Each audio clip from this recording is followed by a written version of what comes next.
विपञ्च गायन्ति विविधमपदानं पशुपतेः त्वयारब्धे वक्तुं चलितशिरसा साधुवचने तदीयैर्माधुर्यैः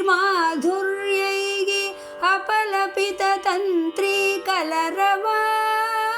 निजां वीणां वाणी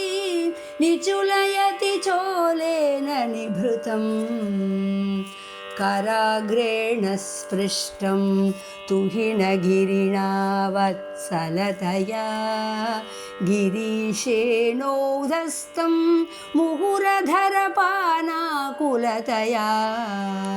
करग्राह्यं शम्भो मुखमुकुरवृन्तं गिरिसुते कथङ्कारं ब्रूमस्तव चुबुकमौपम्यरहितं भुजाश्लेषान्नित्यं पुरदमयितुः कण्डकवती तव ग्रीवा धत्ते मुखकमलनालश्रियमियं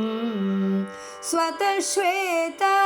कालागरुबहुलजम्बालमलिना मृणालीलालित्यं वहति यदधोहारलदिका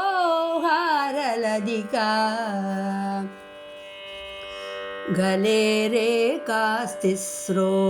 गतिगमकगीतैकनिपुणे विवाहव्यानद्द प्रगुणगुणसंख्या प्रतिभुवः विराजन्ते नानाविधमधुररागाकरभुवा त्रयाणां ग्रामाणां स्थितिनियमसीमान